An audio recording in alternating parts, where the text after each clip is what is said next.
Hello बच्चों, very good evening. स्वागत है सभी का आपके अपने यूट्यूब चैनल राज एजुकेटर में। बच्चों, आज के इस बेहतरीन सेशन में हम अपने कार्य को आगे बढ़ाते हैं और आपके सामने एक शानदार सा चैप्टर एनसीईआरटी का chapter number 5 twelfth biology NCERT वंशागति के आणविक आधार। बिल्कुल बिल्कुल बहुत ही शानदार टॉपिक है, यानी मोलिकुलर बेसिस ऑफ इनहेरिटेंस। बच्चों, यहाँ से भी बहुत ही शानदार और दमदार क्वेश्चन आपको एग्जाम में दर्शन देने वाले मेरे बच्चे। तो हम किस प्रकार से objective fill in the blanks की खोपड़ी तोड़ सकते हैं वो सीखेंगे आज के इस बेहतरीन सेशन के अंदर। तो आज का सेशन ज्वाइन करने से पहले एक बार फिर से मैं अपील करना चाहता हूँ, अपनी क्लास को अधिक से अधिक शेयर करना नहीं भूलें। आज के सेशन को सारे विद्यार्थियों के साथ में, सारे दोस्तों के साथ में शेयर कर दीजिएगा ताकि सब विद्यार्थी जुड़ करके आज के इस बेहतरीन सेशन का भरपूर फायदा ले सकें। जी हाँ, बिल्कुल। आज के इस बेहतरीन सेशन का जैसे मैं आगाज करता हूं और आपके मोबाइल स्क्रीन के ऊपर एक शानदार सा रसगुल्ला आपको दिखाई दे रहा है। टेमिनिज्म का क्या अर्थ है? यदि आपने इस चैप्टर को बिल्कुल डीप पढ़ा है तो मैं उम्मीद करता हूं सारे विद्यार्थियों से कि यहां पर अपने आप में एक करेक्ट आंसर आने वाला है। टेमिनिज्म किसे कहा जाता है, इसका अर्थ क्या है, इसका मीनिंग क्या है? बच्चों, फर्स्ट ऑप्शन में आपके सामने लिखा हुआ है अनुलेखन है, दूसरे में लिखा हुआ है अनुवाद है, और तीसरे में व्युत्क्रम अनुलेखन है, और चौथे में क्या लिखा हुआ है? व्युत्क्रम अनुवाद लिखा हुआ है। मेरे बच्चे, यदि आपने इस चैप्टर को ढंग से पढ़ा है तो उम्मीद करता हूं सारे विद्यार्थी इसका करेक्ट आंसर निकालने वाले हैं। टेमिनिज्म शब्द का क्या मतलब है?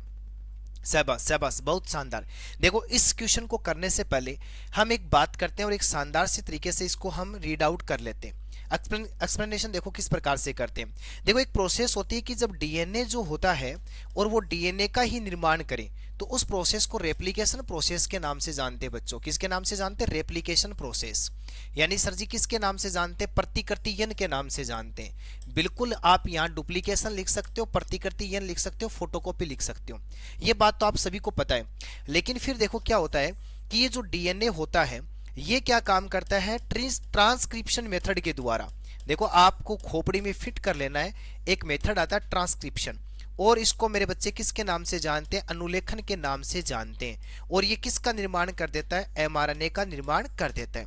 और एमआरएनए में देखो क्या होता है? ट्रांसलेशन होता है। बिल्कुल साहब, ये तो हमें पता है, ट्रांसलेशन होता है यानी अनुवादन की प्रक्रिया होती है, अनुवाद की प्रक्रिया होती है। और देखते ही देखते एमआरएनए से किसका निर्माण हो जाता है? प्रोटीन का निर्माण हो जाता है। ये जो आपके सामने लिखा गया है, इस पूरी की पूरी प्रोसेस को कहते हैं सेंट्रल डोग्मा मेथड।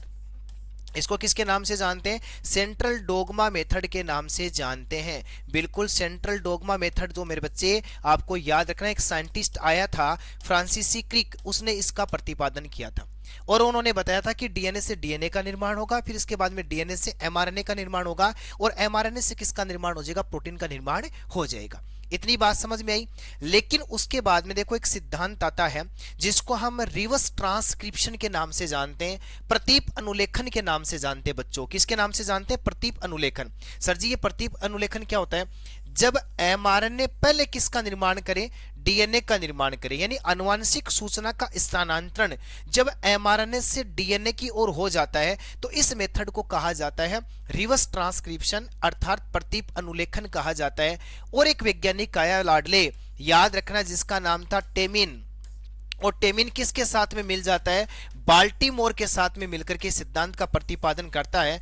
इसलिए देखो, हम इसको किसके नाम से जानते हैं? टेमिनिज्म के नाम से जानते हैं। मतलब सर जी, यहां पर अपने पास में जो करेक्ट आंसर हो जाएगा वो से ऑप्शन हो जाएगा। टेमिनिज्म का मतलब होता है रिवर्स ट्रांसक्रिप्शन अर्थात व्युत्क्रम अनुलेखन के नाम से या प्रतीप अनुलेखन के नाम से जानते हैं। तो उम्मीद करता हूं पहले क्वेश्चन की आपने खोपड़ी तोड़ दी होगी।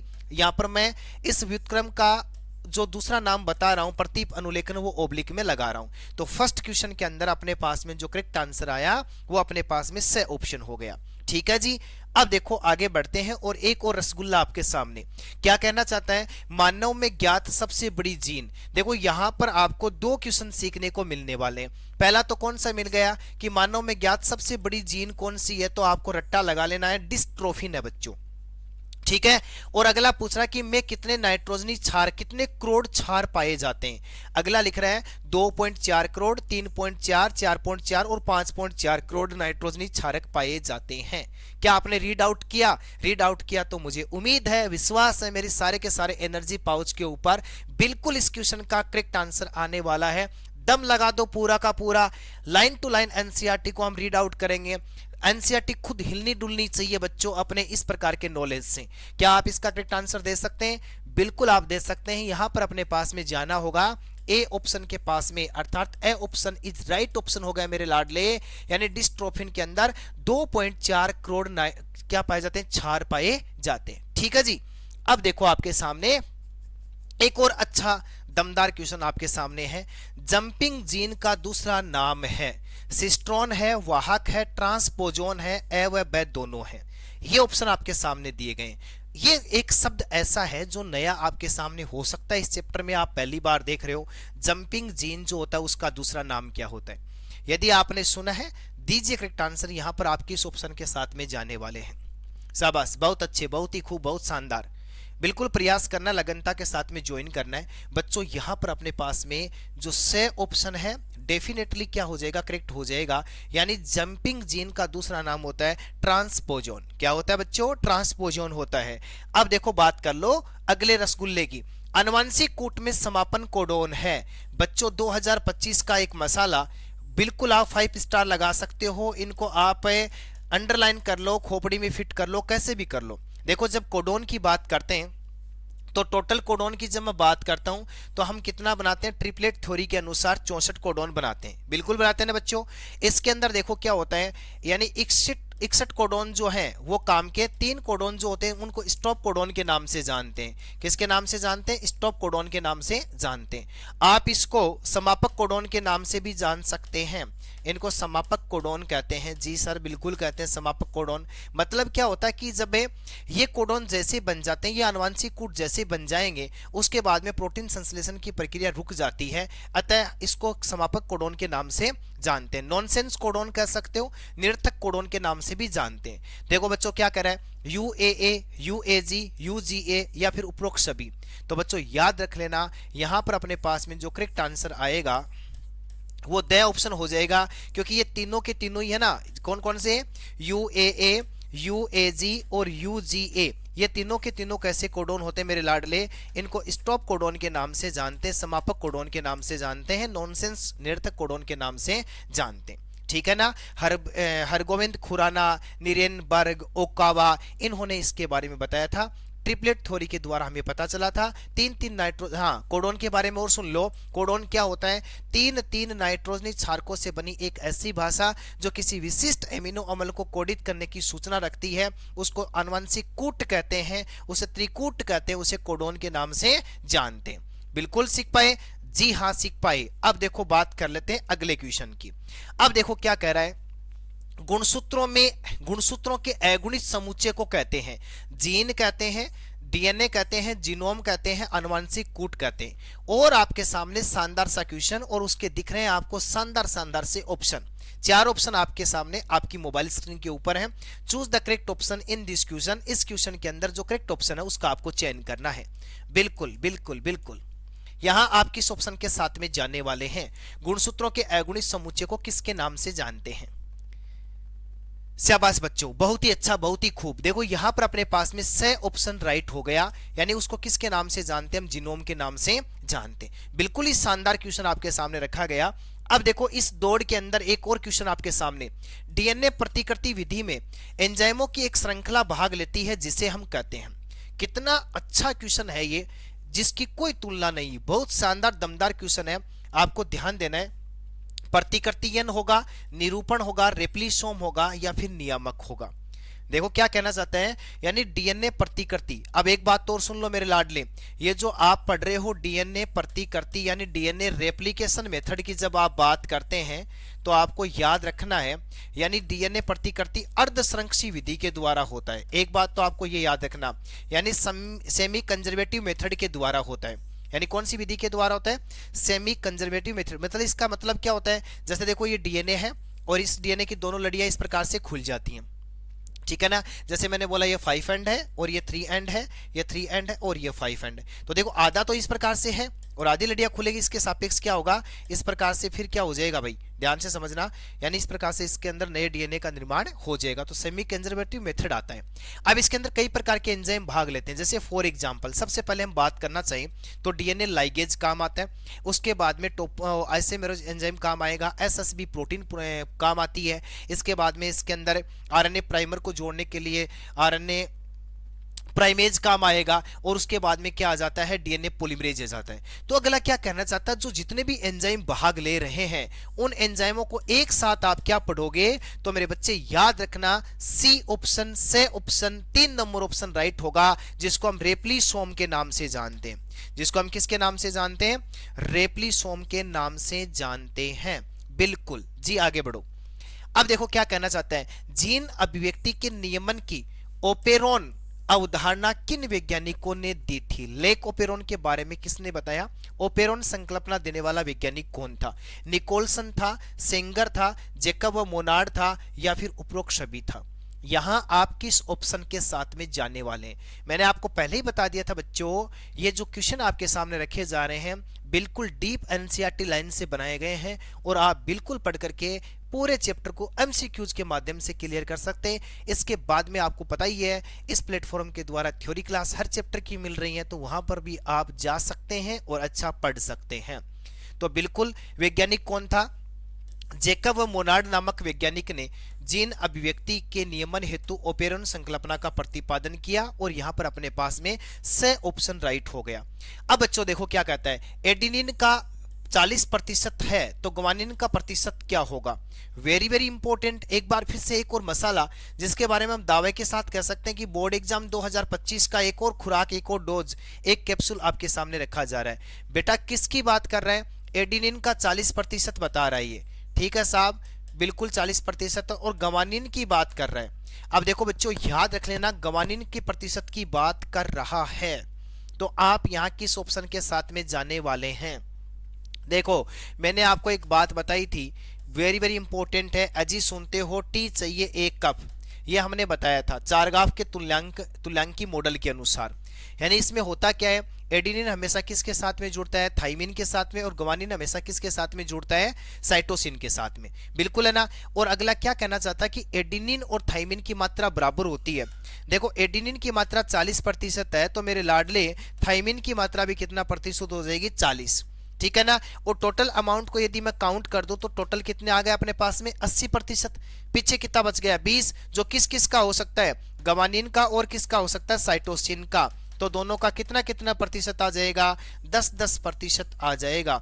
एक ऐसा क्वेश्चन आपको दिया जाएगा, क्या ऑप्शन में 10% है क्या, जी सर बिल्कुल है, यहां पर अपने पास में ए ऑप्शन या फर्स्ट ऑप्शन करेक्ट हो जाएगा।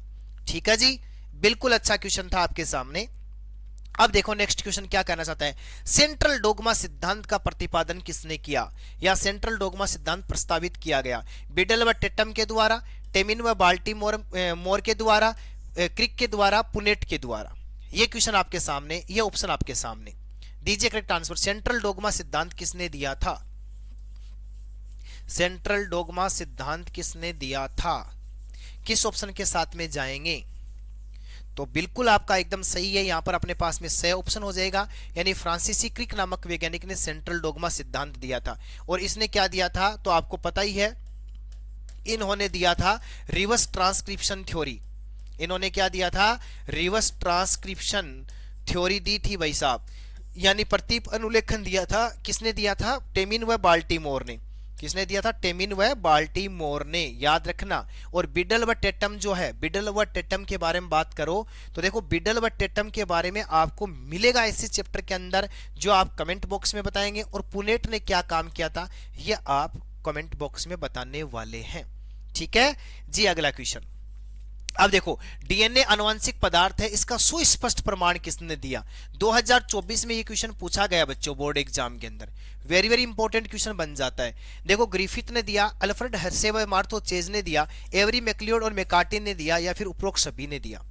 दीजिए करेक्ट आंसर। यहां आप किस ऑप्शन के साथ में जाने वाले हैं, डीएनए एक आनुवंशिक पदार्थ है, जेनेटिक मटेरियल है, इसका सुस्पष्ट प्रमाण देने वाला वैज्ञानिक कौन था, ग्रिफिथ था, या फिर इसके बाद में अल्फ्रेड हर्शे व मार्थो चेज नामक वैज्ञानिक था, या फिर एवरी मैक्लियोड और मैकार्टी था, या फिर उपरोक्त सभी था? दीजिए करेक्ट आंसर। बहुत दमदार क्वेश्चन आपके सामने मेरे लाडले। तो बिल्कुल आप किसके पास में चले जाएंगे, सीधे सीधे आप जाएंगे बे ऑप्शन के पास में, 2 नंबर ऑप्शन के पास में, बी ऑप्शन के पास में। यानी कौन कौन था, हर्शे व चेज नामक वैज्ञानिक ने स्पष्ट कर दिया था कि वास्तव में ही आनुवंशिक पदार्थ क्या होता है, डीएनए होता है। और जबकि ग्रिफिथ की बात करें तो ग्रिफिथ कैसा सिद्धांत देता है, ग्रिफिथ आनुवंशिक पदार्थ के लिए रूपांतरण सिद्धांत देता है। कैसा सिद्धांत देता है, रूपांतरण। और ये जो तीनों वैज्ञानिक हैं कैसा सिद्धांत देते हैं, जैव रासायनिक सिद्धांत देते हैं। यानी रूपांतरण का जैव रासायनिक सिद्धांत किसके द्वारा दिया गया, एवरी मैक्लियोड और मैकार्टी के द्वारा दिया गया था। और ग्रिफिथ क्या काम करता है, यानी किसके ऊपर प्रयोग करता है, स्ट्रेप्टोकोकस न्यूमोनी बैक्टीरिया के ऊपर काम करता है और चूहे के ऊपर प्रयोग करता है। और स्ट्रेप्टोकोकस न्यूमोनी जो बैक्टीरिया है वो न्यूमोनिया रोग का कारक माना जाता है ग्रिफिथ के अनुसार, है ना। और इस चूहे के ऊपर अपना प्रयोग करता है। अब देखो मनुष्य के द्विगुणित डीएनए में कितने क्षार होते हैं, वेरी वेरी इंपॉर्टेंट। एक बार फिर से आपके सामने 4.6 गुणा 10 की घात 9, 3.3 गुणा 10 की घात 9, 6.6 गुणा 10 की घात 9, 5.5 गुणा 10 की घात 7। दीजिए करेक्ट आंसर। डिप्लॉयड सेल की बात कर रहा है बच्चों। डिप्लॉयड सेल के अंदर कितने क्षार युग्म यानी बीपी पाए जाते हैं, बेस पेयर पाए जाते हैं। बहुत अच्छा क्वेश्चन है बच्चों, बहुत ही शानदार एक खुराक आपके सामने है। तो डेफिनेटली यहां पर अपने पास में कौन सा ऑप्शन करेक्ट होने वाला है, से ऑप्शन राइट होने वाला है। चलो आगे बढ़ते हैं। अगला क्वेश्चन देखो, ई कोलाई में 4.6 गुणा 10 की घात 6 बीपी यानी क्षार युग्म मिलते हैं जिनमें प्रतिकृति प्रक्रिया के पूर्ण होने में समय लगता है। वेरी वेरी इंपॉर्टेंट है। इस चैप्टर को जब हम चेंज करते हैं यानी पेज को पलटते हैं तो आपको ऊपर ऊपर देखने को मिलता है ई कोली जीवाणु के बारे में। और यहां पर अगला बताना चाहता है कि इसके अंदर रेप्लिकेशन प्रोसेस के अंदर कितना समय लगता है। देखो बच्चों क्या कह रहा है, 18 घंटे लगेंगे, 118 मिनट, 108 मिनट या 18 मिनट लगेंगे। वेरी वेरी वेरी इंपॉर्टेंट है बच्चों, ध्यान दीजिएगा।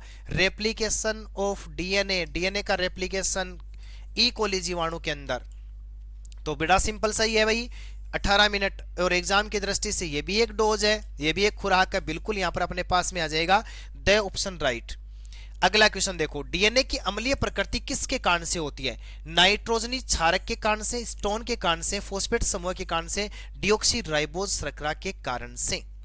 अब आओ आप मैदान के अंदर डीएनए की प्रकृति की बात करते हैं, नेचर ऑफ डीएनए की बात करते हैं। तो डीएनए कैसा होता है, अम्लीय प्रकृति वाला होता है, ठीक है ना। और चार्ज के हिसाब से कैसा होता है, डीएनए ऋणावेशित होता है भाई साहब। कैसा होता है, ऋणावेशित। अब अगला कह रहा कि किसके कारण से, क्या नाइट्रोजनी क्षारक के कारण से होगा, स्टोन के कारण से होगा, या फिर फॉस्फेट समूह के कारण से होगा, या फिर डिऑक्सी राइबोज शर्करा के कारण से होगा। तो मुझे पता है सारे विद्यार्थी का करेक्ट आंसर आने वाला है और यहां पर अपने पास में इसका से ऑप्शन राइट होने वाला है। देखो किसके रूप में बात करूंगा बच्चों में, तो डीएनए के अंदर क्या पाया जाता है, फॉस्फोरिक अम्ल पाया जाता है। क्या पाया जाता है, फॉस्फोरिक अम्ल पाया जाता है, यानी मेरे लाडले H3PO4 पाया जाता है, ठीक है ना। और जब इसकी बात करता हूं ना तो PO4 3- इसके रूप में, यानी ये किसके रूप में पाया जाता है, फॉस्फेट समूह के रूप में पाया जाता है। तो बिल्कुल इस फॉस्फोरिक अम्ल के कारण से इसकी नेचर कैसी हो जाती है, अम्लीय हो जाती है। अगला क्वेश्चन, लेक ओपेरोन में प्रेरक अणु है, वेरी वेरी इंपॉर्टेंट है, लेक्टोज शर्करा, प्रीमियज एंजाइम, डीएनए लाइगेज और ग्लूकोज व ग्लेक्टोज। यहां किस ऑप्शन का आप चयन करने वाले हैं, शाबाश, बहुत अच्छे, बहुत शानदार, बहुत ही खूब। करेक्ट आंसर आना चाहिए सभी बच्चों का। बच्चों बहुत अच्छा क्वेश्चन आपके सामने रखा गया है, शानदार दमदार क्वेश्चन है। यहां आप किस ऑप्शन के साथ में जाने वाले, लेक ओपेरोन आपने पढ़ा होगा, बिल्कुल आपने देखो क्या पढ़ा है, लेक ओपेरोन की जब बात करते हैं, ओपेरोन की बात करते हैं, लेक ओपेरोन। और बच्चों मैंने आपको बताया था कि लेक ओपेरोन शब्द का शाब्दिक अर्थ की जब मैं बात करता हूं, यहां लेक जो है वो लेक्टोज शुगर को रिप्रेजेंट कर रहा है, लेक्टोज शुगर को, और ओपेरोन जो होता है ना ये किसको रिप्रेजेंट कर रहा है, ग्रुप्स ऑफ जीन का, यानी जीनों के समूह को निरूपित करता है। इसके अंदर बहुत सारे जीन पाए जाते हैं। तो यहाँ पर क्या होता है, ये जो लेक्टोज शर्करा जो होती है ना, इंड्यूसर का काम करती है बच्चों। किसका काम करती है, इंड्यूसर का काम करती है मेरे लाडले। किसका काम करती है, प्रेरक का काम करती है। बिल्कुल। तो यहां पर आप किस ऑप्शन के साथ में जाने वाले हैं? आप जाने वाले हैं फर्स्ट ऑप्शन के साथ में, यानी ए ऑप्शन यहां पर क्या होने वाला है? राइट होने वाला लाडले। अब देखो अगला क्वेश्चन, पहला आनुवंशिक पदार्थ है, बड़ा हल्का फुल्का सा क्वेश्चन मैंने आपके सामने डाला। डीएनए है, आरएनए है, प्रोटीन है, सीएससी है। बिल्कुल बिल्कुल। यहां किस ऑप्शन के साथ में जाने वाले हैं? पहला आनुवंशिक पदार्थ कौन सा है? तो इतना हल्का क्वेश्चन है, इसलिए इसमें ज्यादा टाइम लगाने की आवश्यकता नहीं है। B option is right option होने वाला है। यानी आप क्या बोलोगे? यानी आरएनए जो होता है वो फर्स्ट, यानी क्या होता है? जेनेटिक मटेरियल होता है, पहला आनुवंशिक पदार्थ ही होता है। अब बच्चों देखो अगला क्वेश्चन क्या कहना चाहता है। ई कोली डीएनए की लंबाई कितनी होती है? ई कोली डीएनए की लंबाई की बात कर रहा, वेरी वेरी इंपॉर्टेंट क्वेश्चन आ गया भाई साहब। ई कोली जब मैं बात करता हूं, यानी इरिस्चिया कोलाई की बात कर लूं, या अगला सीधा दे दे कि भाई बैक्टीरिया के बारे में बात कर लो भाई साहब। किसके बारे में बात कर ले? बैक्टीरिया के बारे में बात कर ले। 18 मीटर, 2.2 मीटर, 1.36 मिलीमीटर, 1.96 मिलीमीटर। बहुत शानदार तरीके से एनसीईआरटी के अंदर ये नंबर दिया हुआ है मेरे लाडले। इरिसिया कोलाई जीवाणु के डीएनए की लंबाई के बारे में बात कर रहा है। जब हम डीएनए पैकेजिंग टॉपिक को पढ़ते हैं तब आपको वहां पर एक चीज मिलेगी।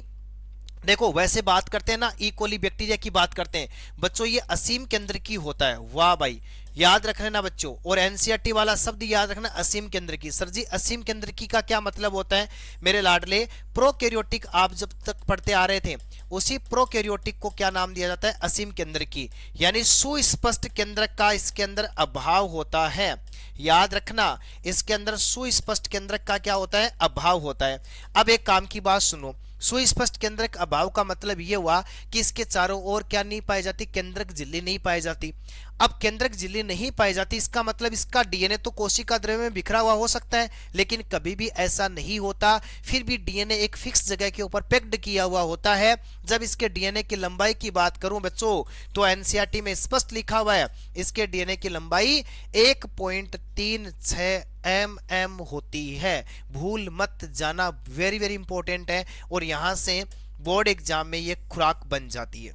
ठीक है, चलो आगे बढ़ते हैं। अगला क्वेश्चन देखो, डीएनए को न्यूक्लिन नाम किसने दिया? जब चैप्टर स्टार्ट करते हैं तो 1869 के अंदर, याद रखना 1869 के अंदर बात को समझने का प्रयास करना। डीएनए को देखो, डीएनए को न्यूक्लिन नाम किसने दिया? ये न्यूक्लिक एसिड को नाम लिखना चाहिए था। न्यूक्लिक अम्ल को न्यूक्लिन नाम किसने दिया? थोड़ी सी इसके बारे में चर्चा कर लेते हैं, बात को समझो। देखो क्या होता है कि फ्रेडरिक मिश्र नामक वैज्ञानिक ने, एक वैज्ञानिक आया जिसको आप मिस्टर भी कह सकते हो, फ्रेडरिक मिस्टर नामक वैज्ञानिक ने 1869 के अंदर पस सेल के अंदर, बच्चों याद रखना कौन सी कोशिका के अंदर? पस सेल के अंदर, मतलब मवाद कोशिका के अंदर। मवाद कोशिका के अंदर सबसे पहले किसको देखा था? न्यूक्लिक अम्ल को देखा था भाई साहब। किसको देखा था? न्यूक्लिक अम्ल को देखा था। और क्या नाम दे दिया? न्यूक्लिन नाम दे दिया। क्या नाम दे दिया? न्यूक्लिन। और उसके बाद में एक वैज्ञानिक आया जिसका नाम था अल्टमान, और अल्टमान ने इसको क्या नाम दिया था? Nucleic acid. क्या नाम दिया था इसको? न्यूक्लिक एसिड नाम दिया था। बिल्कुल बिल्कुल। तो यहां पर अपने पास में ये जो मिक्सचर है ना, इसको ऐसे लिख लेना। यहां पर अपने पास में जो करेक्ट आंसर होने वाला है वो डी ऑप्शन, द ऑप्शन होने वाला है। तो डीएनए के बारे में बताने वाला वैज्ञानिक मिक्सचर था, और न्यूक्लिक एसिड के बारे में बताने वाला मिक्सचर था। हम जानते हैं दो प्रकार का न्यूक्लिक अम्ल होता है, डीएनए और आरएनए। चलो आगे बढ़ते हैं। डीएनए में क्षारक युग्मों की परस्पर दूरी कितनी होती है? देखो 20 अंगस्ट्रम, 3.4 अंगस्ट्रम, 34 अंगस्ट्रम, और अपने पास में दिया हुआ है 10 अंगस्ट्रम। ये सब आपके सामने बना दिया डीएनए। ठीक है ना, ऐसे आप बना सकते हो। डीएनए डबल हेलिक्स मॉडल है ये डीएनए का, सिंपल सा पॉइंट है, बना सकते हो सारे के सारे बच्चे।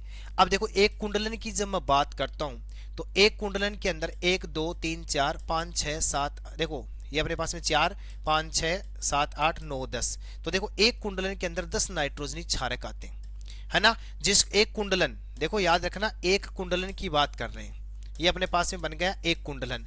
बेटा इसको आप एक पिच भी कह सकते हो, और एक पिच के बराबर होते हैं 10 बीपी, यानी 10 नाइट्रोजनी क्षारक होते हैं। आगे बात समझ में? जी सर बिल्कुल समझ में आया। अब देखो यहां पर इसके अंदर ये जो मैंने दिखाए हैं, ये इसके होते हैं नाइट्रोजनी क्षारक। ठीक है। अब यह इस पिच की लंबाई की यदि मैं बात करूं, देखो बात को समझना, यदि मैं इस पिच की लंबाई की बात करूं तो आपको याद रखना है इसकी लंबाई होती है 34 एंगस्ट्रम या फिर 3.4 नैनोमीटर होती है, ठीक है ना। और नाइट्रोजनी क्षारकों की यदि मैं बात करूंगा तो नाइट्रोजनी क्षारक के अंदर 3.4 एंगस्ट्रम की दूरी होती है या फिर 0.34 नैनोमीटर की दूरी होती है। अब अगले ने किसके बारे में बात किया है, अगले ने क्षारीगुमक के बारे में बात किया है। तो देखो क्या दे रखा है, 3.4 एंगस्ट्रम दे रखा है, यानी इसका मतलब यहाँ पर बे ऑप्शन राइट होने वाला है। और काम की बात सुन लो, इसके व्यास की बात करेंगे ना, किसकी बात करेंगे, इसके व्यास की बात करेंगे तो देखो इसका व्यास होता है 20 एंगस्ट्रम, ठीक है, या फिर 0.2 नैनोमीटर होता है। इस प्रकार से ये डीएनए होता है। डबल हेलिक्स मॉडल जो मॉडल है वो 1953 के अंदर वॉटसन व क्रिक नामक वैज्ञानिक ने प्रतिपादित किया था। किससे प्रभावित होकर के ये आपको कमेंट में बताना है, विल्किंस के अलावा फ्रैंकलिन, ठीक है ना। अब चलो देखो इसमें हो गया अपने पास में अगला क्वेश्चन। अब देखो बच्चों क्या कहना चाहता है, शानदार सा क्वेश्चन। बीटा गैलेक्टोसाइडेज एंजाइम का नियमन किया जाता है सिस्टोन जेड के द्वारा, सिस्टोन वाई के द्वारा, सिस्टोन ए के द्वारा या फिर उपरोक्त सभी। यहाँ किस ऑप्शन के साथ में जानने वाले हैं। बहुत अच्छा क्वेश्चन, वेरी वेरी इंपॉर्टेंट है बच्चों, बहुत ही शानदार क्वेश्चन आपके सामने रखा गया है। यहाँ करेक्ट आंसर देना है, बिल्कुल अच्छा है, मसाला आपके सामने है। तो बेटा याद रख लेना, सीधा सीधा देखो आपको याद रखना, बीटा ग्लैक्टोसाइडेज नाम आते ही आपके समझ में आ जाना चाहिए कि सिस्टोन जेड की बात करना चाहता है। अपने पास में ए ऑप्शन यहाँ पर करेक्ट हो जाएगा। अगला, परमिएज एंजाइम का नियमन किया जाता है जेड के द्वारा, वाई के द्वारा या फिर सिस्टोन ए के द्वारा या फिर उपरोक्त सभी के द्वारा। ये तीनों के तीनों आप जब पढ़ोगे ना तो लेखोपकरण के अंदर ये काम आ जाएंगे आपके सामने। यहां पर 3 प्रकार की जीन दी गई हैं। संरचनात्मक जीन के अंदर जेड होता है, वाई होता है और ए होता है। जेड बीटा गैलेक्टोसाइडेज को बनाता है और जो वाई है वो परमिएज को बनाने का काम करता है और ए जो है ट्रांस एसिटिलेज को बनाने का काम करता है। तो लाडले यहां पर अपने पास में करेक्ट आंसर हो जाएगा बे ऑप्शन, ठीक है। कड़ी को आगे बढ़ा देता हूं। ट्रांस एसिटाइलेज एंजाइम का नियमन जेड के द्वारा, सिस्टोन वाई के द्वारा और ए के द्वारा। तीनों डाले मैंने क्वेश्चन, तीनों को अलग अलग प्रकार से लिख करके बताया ताकि 3 बार याद करोगे तो एग्जाम में गलती नहीं होगी। तो मैंने थोड़ी देर पहले व्याख्या कर दी थी, से ऑप्शन यहां पर राइट हो जाएगा। यानी सिस्टोन जो ए है वो बच्चों क्या काम करता है, तो ट्रांस एसिटिलेज एंजाइम का नियमन करने का काम है करता है, ठीक है जी। अब देखो एक और मसाला आपके सामने, निम्नलिखित में से प्रारंभन कोडोन कौन सा है। देखो प्रारंभन कोडोन की जगह आरंभन कोडोन भी लिखा आ सकता है ना। स्टार्ट कोडोन लिखा हुआ भी आ सकता है बच्चों, क्या आ सकता है, स्टार्ट कोडोन लिखा हुआ आ सकता है। तो बताओ जी, UAA होगा, UAG होगा, AUG होगा और क्या होगा, GUG होगा। इस क्वेश्चन में आप किस ऑप्शन के साथ में जानने वाले हैं। शानदार सा मसाला, शानदार सी खुराक है बच्चों। देखो बच्चों बहुत अच्छा क्वेश्चन आपके सामने, मुझे उम्मीद है कि यहाँ पर आप सी ऑप्शन या से ऑप्शन के पास में गए। ये जो AUG है इसको प्रारंभन कोडोन तो कहते ही कहते हैं, यानी कैसा कोडोन कहते हैं, प्रारंभन कोडोन। इसके अलावा याद रखना ये मिथियोनिन को कोडित करता है। किसको कोडित करता है, ये मिथियोनिन को कोडित करने का काम भी करता है। तो बिल्कुल यहाँ पर अपने पास में करेक्ट आंसर से ऑप्शन हो जाएगा।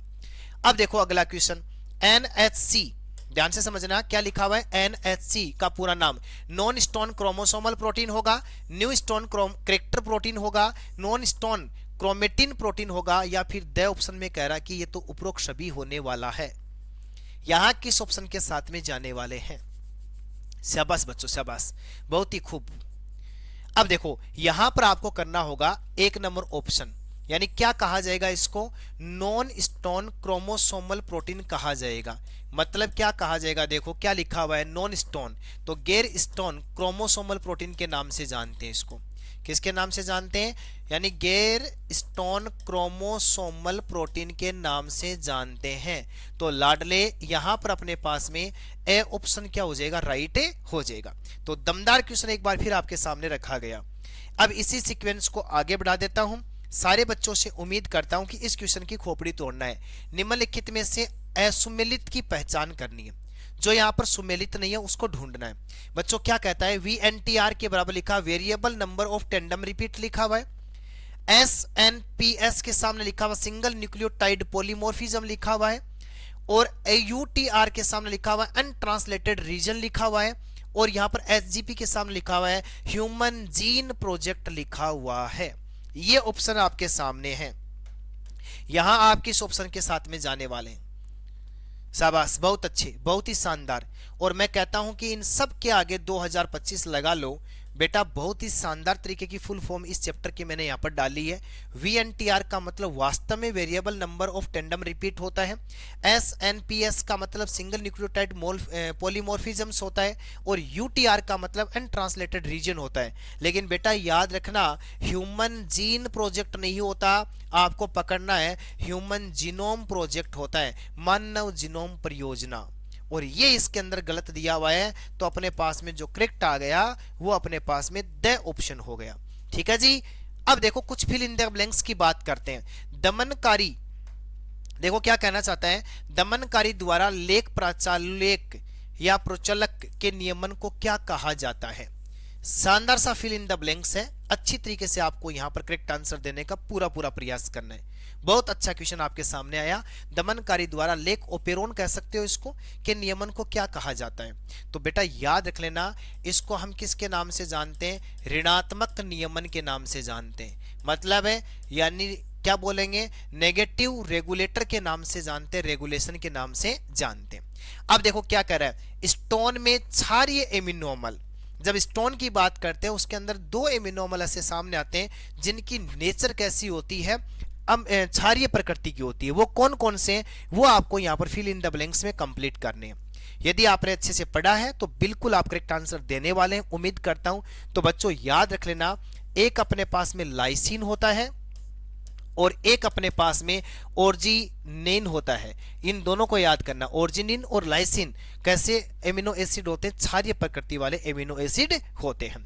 अब देखो धनात्मक आवेशित स्टोन अष्टक के चारों तरफ से ऋणात्मक आवेशित डीएनए से सटा होता है जिसे खालिस्तान कहा जाता है। कितने विद्यार्थी हैं जो इसका करेक्ट आंसर बिल्कुल फिल इन द ब्लैंक्स में लिखने वाले हैं?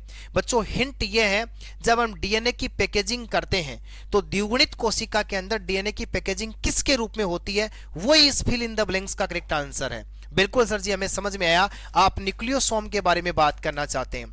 आप किसके बारे में बात करना चाहते हैं? न्यूक्लियोसोम के बारे में बात करना चाहते हैं। तो इस 3 number fill in the blanks के अंदर अपने पास में आ जाएगा न्यूक्लियोसोम। ठीक है जी। अब देखो आपके सामने एक और अच्छा क्वेश्चन, कोशिका विभाजन की खालिस्तान में गुणसूत्र का निर्माण होता है। Prophase, metaphase, anaphase, telophase. जब हम सेल डिवीजन को पढ़ते हैं तो सबसे पहले प्रोफेज आता है, उसके बाद मेटाफेज, एनाफेज, टिलोफेज फेजेज आती हैं, अवस्थाएं आती हैं। आपको यह बताना है कि सबसे सटीक फेज कौन सा होता है जिसमें हम गुणसूत्र को देख सकते हैं, जिसमें गुणसूत्र का निर्माण होता है। एनसीईआरटी का ये भी एक डीप लाइन आपके सामने रखा गया, तो लाडले याद रख लेना, यहां पर आपको करना होगा मेटाफेज करना होगा। सर जी आपने तो इसको हिंदी में लिखा था मध्यावस्था, तो आप लिख सकते हो इसको मध्यावस्था। उच्च स्तर पर क्रोमेटिन की पैकेजिंग हेतु अतिरिक्त प्रोटीन की आवश्यकता होती है जिसे सामूहिक रूप से फिल इन द ब्लैंक्स कहा जाता है। जब हम मतलब बहुत ही हाई लेवल के ऊपर डीएनए की क्या करना चाहते हैं, पैकेजिंग करना चाहते हैं, तो हमें एक अतिरिक्त प्रोटीन की आवश्यकता होती है। तो सर जी यहाँ पर हम लगाने वाले हैं NHC, मतलब आप यहाँ पर क्या लगाने वाले हो, तो लाडले आपको यहाँ पर लिखना है नॉन स्टॉल, देखो नॉन स्टोन क्रोमोसोमल प्रोटीन। ठीक है ना, बिल्कुल बिल्कुल बिल्कुल क्रोमोसोमल प्रोटीन।